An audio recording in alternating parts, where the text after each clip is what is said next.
Monsieur le Président, Madame la Ministre, mes chers collègues, je ne connais rien de plus servile, de plus méprisable, de plus lâche, de plus borné qu'un terroriste, disait l'auteur des Mémoires d'outre-tombe, notre célèbre Chateaubriand. Face à eux, nous devons être d'une détermination sans faille. Le terrorisme menace et frappe notre territoire avec intensité depuis plusieurs années. Nous voulons rendre hommage à la mémoire de Stéphanie Monfermé, tombée sous les coups d'un islamiste à Rambouillet, ainsi qu'à tous nos compatriotes victimes du terrorisme et à leurs familles. Nous savons que les forces de l'ordre, et notamment les services de renseignement, sont pleinement mobilisés pour lutter tant contre les organisations terroristes que contre ceux que l'on appelle les loups solitaires. Cette lutte de tous les instants implique des dispositifs et des technologies en perpétuelle évolution. Nombre de ces outils peuvent être attentatoires aux libertés. Nous devons donc être particulièrement vigilants quant à leur emploi.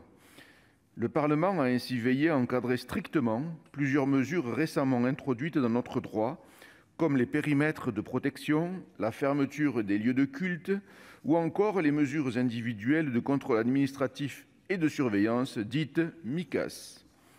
Sans l'adoption d'une nouvelle loi, ces dispositifs deviendraient caducs.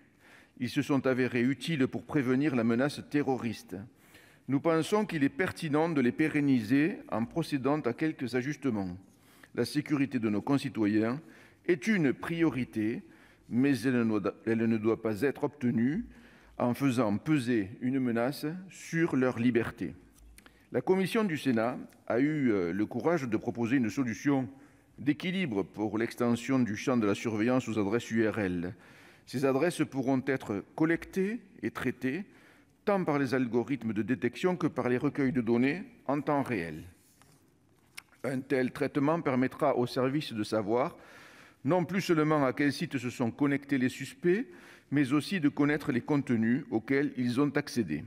Ces données donneront un avantage certain aux services de renseignement, mais leur recueil fait peser un risque majeur sur la liberté des Français. C'est pourquoi le Conseil constitutionnel et, après lui, la Commission nationale de contrôle des techniques de renseignement et la CNIL se sont opposés à leur exploitation. Nous croyons donc qu'il est sage, comme l'a voté la Commission, de s'assurer préalablement des conséquences de l'application de ces dispositions dans le cadre d'une expérimentation temporaire. Le texte prévoit en outre d'autres mesures destinées à améliorer les capacités de nos services de renseignement, comme les interceptions de communications satellitaires ou encore l'échange des renseignements entre services selon une procédure qui en permet la traçabilité. Au-delà de la détection, le projet de loi introduit également des mesures destinées à prévenir la récidive terroriste et à favoriser la réinsertion. Elles permettront d'assurer, sur plusieurs années, la prise en charge sanitaire et sociale des personnes condamnées pour terrorisme qui en ont besoin, mais aussi d'améliorer leur suivi. Ces nouvelles possibilités, tant techniques que juridiques, ne doivent pas nous faire oublier l'essentiel. Les moyens financiers sont incontournables.